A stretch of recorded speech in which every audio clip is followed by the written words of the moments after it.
Pedro Alonso Lopes é um dos assassinos em série mais letais da história.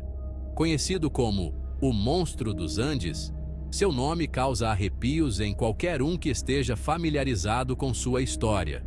Com mais de 300 vítimas, seus crimes brutais deixaram uma marca de terror na Colômbia, Equador e Peru. Lopes predava meninas jovens e vulneráveis, atraindo-as com promessas de presentes ou simples atos de gentileza. Vamos embarcar nesta jornada angustiante pela vida de Pedro Alonso Lopes. A infância de Pedro Alonso Lopes foi marcada por tragédia e abuso. Nascido em 1948 na Colômbia, seus primeiros anos foram repletos de dificuldades e sofrimento. Sua mãe, uma trabalhadora do sexo, criou Lopes e seus muitos irmãos na pobreza extrema. Aos 8 anos de idade, ele foi expulso de casa após ser flagrado acariciando sua irmã. Sem teto e vulnerável, ele foi vítima de um homem que lhe ofereceu abrigo, apenas para ser abusado sexualmente. A vida nas ruas de Bogotá era perigosa para um menino. Lopes foi forçado a roubar e mendigar para sobreviver, muitas vezes espancado pela polícia e por crianças de rua rivais. Quando Lopes chegou à adolescência, ele já era um produto do seu ambiente. A década de 1970 marcou o início da onda de assassinatos de Pedro Alonso Lopes. Depois de cumprir uma breve pena de prisão por roubo de carro, Lopes emergiu com um novo propósito: se vingar da sociedade. Ele encontrou suas vítimas entre os mais vulneráveis, meninas jovens de comunidades rurais pobres. O modus operandi de Lopes era simples e eficaz. Ele viajava para áreas rurais, fingindo ser um estranho amigável ou um vendedor ambulante. Usando charme e engano, ele atraía meninas jovens para longe da segurança, prometendo-lhes brinquedos ou comida. Uma vez isoladas, ele atacava com precisão aterrorizante. Os assassinatos eram metódicos e brutais, com Lopes confessando ter estrangulado suas vítimas. O grande número de suas vítimas e a facilidade com que ele evitava a captura são testemunhos assustadores de sua astúcia e crueldade.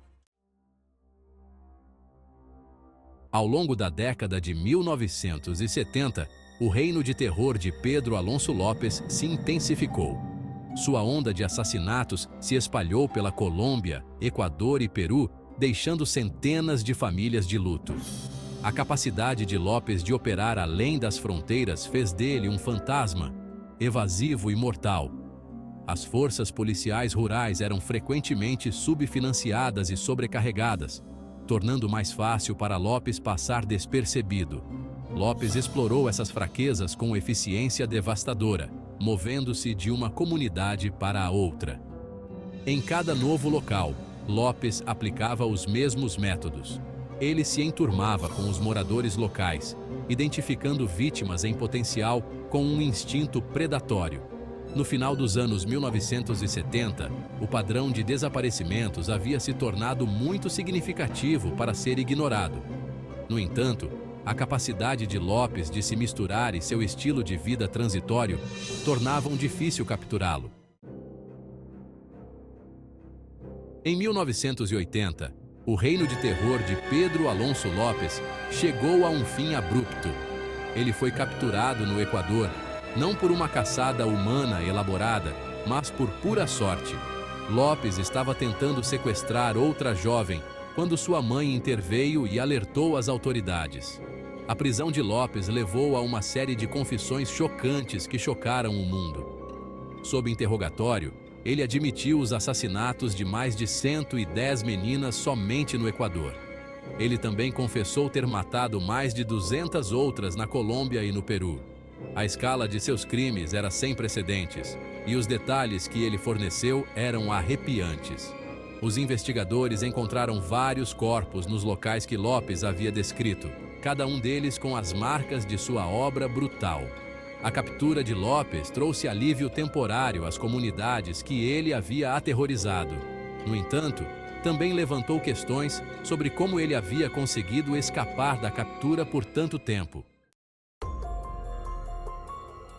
Apesar de seus crimes horríveis, Pedro Alonso Lopes foi controversamente libertado em 1998. Depois de passar apenas 18 anos em uma prisão equatoriana, ele foi transferido para a Colômbia, onde foi declarado insano e internado em uma instituição psiquiátrica. No entanto, sua estadia lá durou pouco.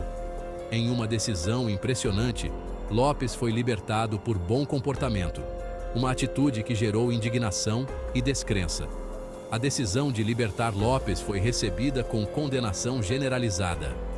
As famílias das vítimas e o público em geral ficaram horrorizados que um homem responsável por tais atrocidades pudesse ser libertado. A libertação de Lopes foi vista como um erro judiciário grosseiro, um tapa na cara das vítimas e suas famílias. Muitos temiam que ele voltasse aos seus velhos hábitos. Após sua libertação em 1998, Pedro Alonso Lopes desapareceu. Seu paradeiro se tornou um mistério, adicionando outra camada de medo e incerteza à sua já aterrorizante história. Alguns relatos sugeriram que ele havia retornado à Colômbia, enquanto outros afirmavam que ele poderia ter fugido para o Peru. A falta de informações concretas só alimentou a especulação e o medo. Apesar de vários avistamentos relatados ao longo dos anos, nenhum foi confirmado. A incerteza em torno de seu paradeiro manteve as comunidades em alerta, temendo que ele pudesse atacar novamente. A ideia de que um assassino em série prolífico pudesse desaparecer de forma tão eficaz é um pensamento assustador. O mistério do desaparecimento de Lopes nunca foi resolvido.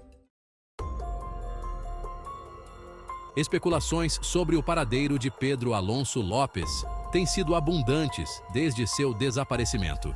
Alguns acreditam que ele pode estar se escondendo à vista de todos, vivendo sob uma identidade falsa. Dada sua capacidade de se misturar e evitar a captura no passado, essa teoria não é improvável. Outros sugerem que Lopes pode ter fugido para regiões remotas, onde a aplicação da lei é mínima. As paisagens vastas e muitas vezes inacessíveis da América do Sul fornecem amplos esconderijos para alguém determinado a permanecer invisível. Outra teoria afirma que Lopes pode ter tido um fim violento, possivelmente nas mãos de alguém em busca de vingança. A falta de provas concretas, no entanto, mantém essa teoria no reino da especulação. A história de Pedro Alonso Lopes não é apenas um conto de horrores passados, mas uma ameaça contínua. O medo de que ele ainda possa estar por aí, livre para matar novamente, é uma fonte persistente de terror para muitos. A capacidade de Lopes de escapar da captura e sua astúcia o tornam um perigo perpétuo. O impacto dos crimes de Lopes continua a ser sentido. As famílias das vítimas vivem com as lembranças perturbadoras de seus entes queridos perdidos, e as comunidades que ele aterrorizou permanecem marcadas por suas ações. O trauma psicológico infligido por Lopes é profundo e duradouro. O caso de Pedro Alonso Lopes é uma história de profunda injustiça. A libertação de um homem responsável por mais de 300 assassinatos é um exemplo gritante das falhas dentro do sistema de justiça criminal. A liberdade de Lopes é um testemunho das questões sistêmicas que permitiram seus crimes e permitiram que ele escapasse da justiça.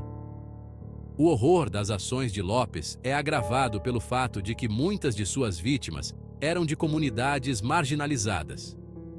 Eram meninas jovens que tinham pouca proteção e cujos desaparecimentos eram frequentemente ignorados. A negligência sistêmica e a discriminação que essas comunidades enfrentavam as tornaram alvos fáceis para Lopes. A libertação de Lopes em 1998 foi uma decisão que desafiou a lógica e a justiça.